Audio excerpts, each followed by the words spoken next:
You're standing on a quiet Kyoto street, taking the perfect photo.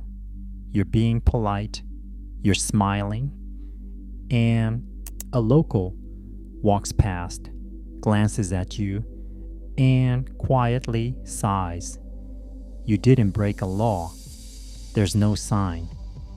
But you just did one of the small things that all across Japan, locals have quietly grown tired of, and almost no one will ever tell you to your face. Because that politeness you love about Japan is the same politeness that means nobody corrects you. Japan just had a record year for tourism, and in places like Kyoto, nearly 90% of residents say they're feeling the strain. So, today, we're going to walk through 10 things visitors do that quietly frustrate the people who actually live there, not to scold anyone, but so you can be the kind of traveler Japan is genuinely happy to welcome. We'll count down from 10 to the single most common one, the one you'll want to fix before you even leave the airport. Let's get into it. Number 10. Standing on the wrong side of the escalator. We'll start small. You step onto an escalator, relax, and stand wherever you like.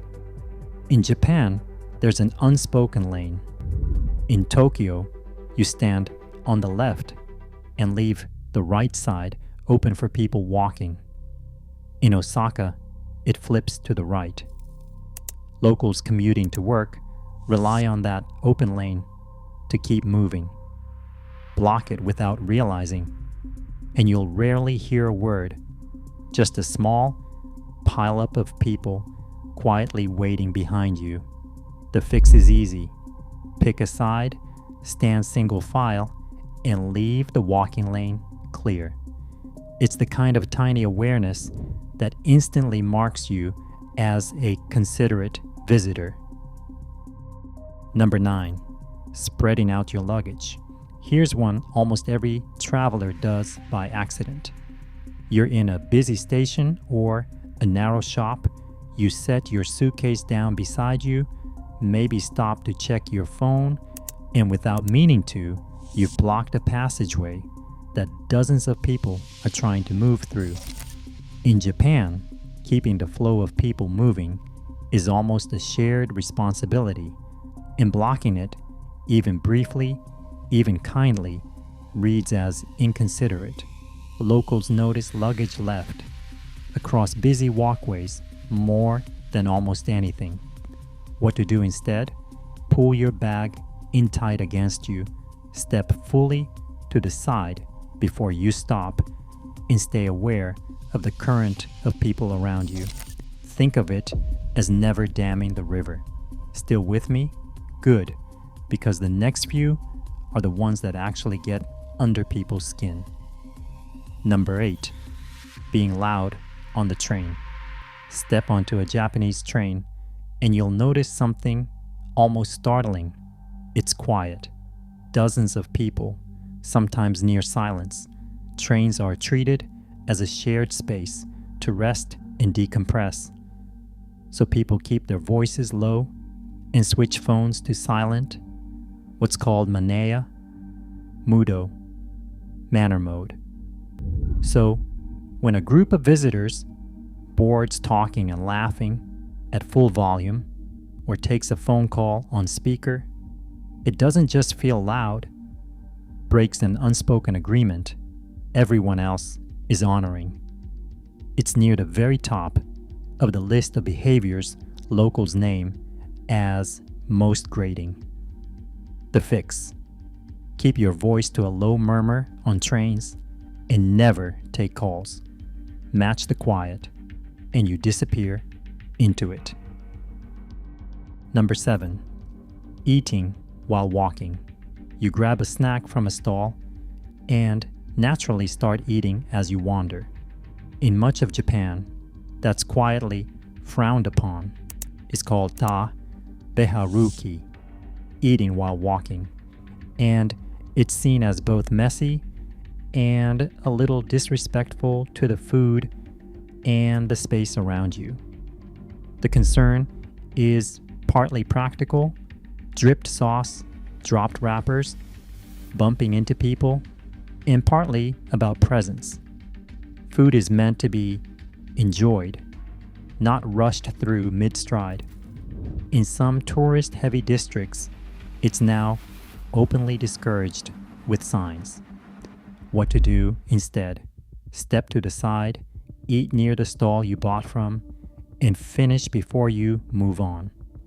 Locals will quietly appreciate it.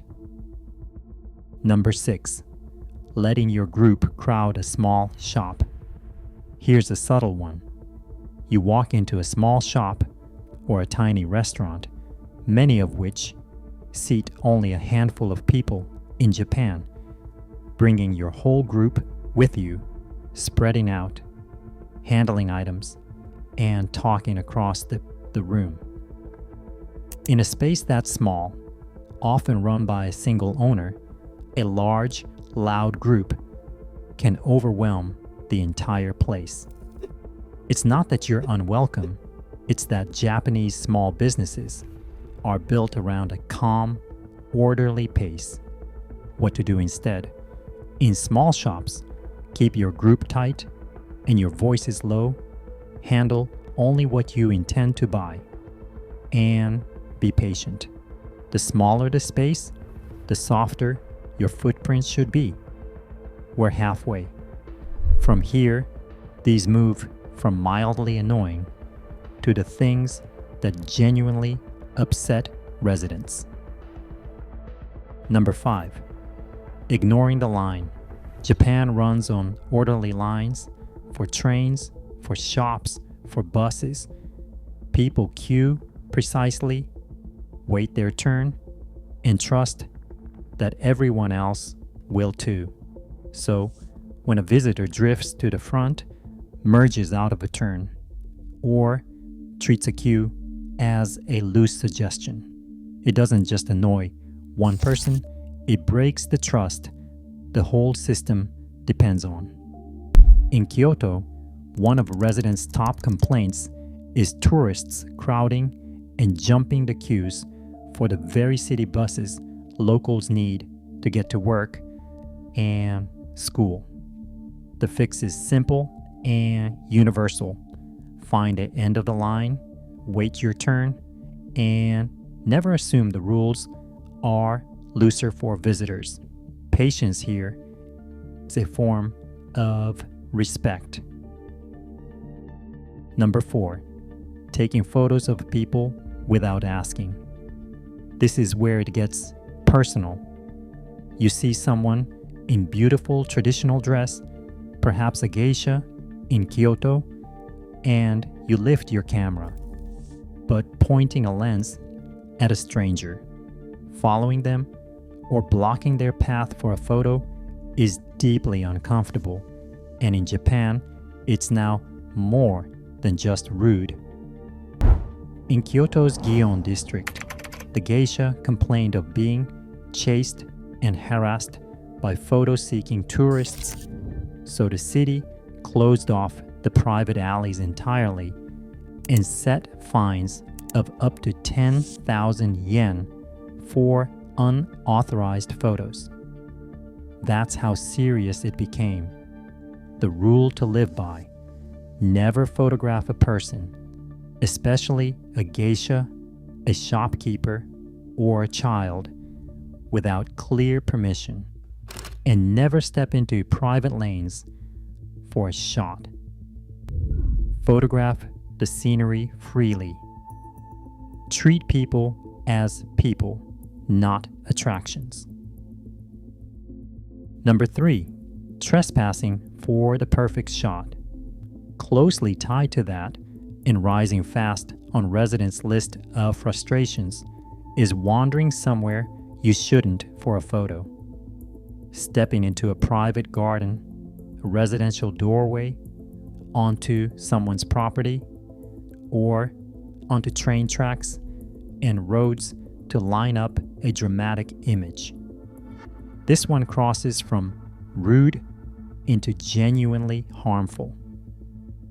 In the town of Fujiyoshida, beneath a famous view of Mount Fuji, residents were so overwhelmed by tourists crowding their streets for photos that the town canceled a beloved cherry blossom festival, saying their quiet lives were being threatened. People losing their own traditions because of visitors' photos, that's the cost. What to do instead? Stay on public paths, respect every barrier and sign, and remember that someone lives there. No photo is worth a resident's peace. 2 left, and these are the ones locals name most often. Number 2, littering and mishandling trash. You'll notice something strange in Japan. Almost no public trash cans, and yet the streets are spotless. That's because people carry their garbage home with them, and it's a deeply held, shared duty learned from childhood. So, when visitors leave cans, wrappers, and bottles on the street or stuff them into the rare public bin until it overflows, it strikes locals as a real breach. It became severe enough that Tokyo's Shibuya ward now issues on-the-spot fines of 2,000 yen for littering, with officials dispatched specifically to enforce it. The fix is one simple habit. Carry a small bag, keep your trash with you, and take it back to your hotel or a convenience store bin. In Japan, your garbage is your responsibility until you find the right place for it. Adopt that, and you're already ahead of most travelers. Number 1, treating neighborhoods like a theme park, and the one locals feel most of all. It isn't a single act, it's a mindset. It's forgetting that Kyoto's old streets, Tokyo's back alleys, and Fuji's quiet towns are not attractions built for visitors. They're places where people live, commute, raise children, and try to get through an ordinary day. When crowds fill the buses residents need, block the lanes they walk to work, photograph their homes, and treat their neighborhood as a backdrop, the message locals feel is that their daily life has become someone else's entertainment. That's why nearly 90% of surveyed Kyoto residents say they're strained by overtourism, not because they dislike visitors, but because they've started to feel invisible in their own city. The fix is the simplest and the hardest. Move through Japan remembering that you're a guest in someone's home. Lower your voice, yield the space, follow the quiet cues around you. Do that, and you become exactly the kind of traveler Japan hopes for. Here's the reassuring truth beneath all 10. None of this comes from Japan disliking tourists. Most Japanese people are genuinely warm and welcoming to visitors. These frustrations come from something simpler, a deep cultural value of consideration, of the harmony that comes from everyone being mindful of the people around them. And that's the good news. You don't need to memorize 100 rules. You just need to carry that one idea with you. Be aware, be considerate, leave every space as calm as you found it. Do that, and you won't just avoid annoying anyone. You'll experience a warmer, richer Japan than most tourists ever see. If this helped you travel a little more thoughtfully, subscribe. New videos every Saturday, And when in Japan, do as the locals do.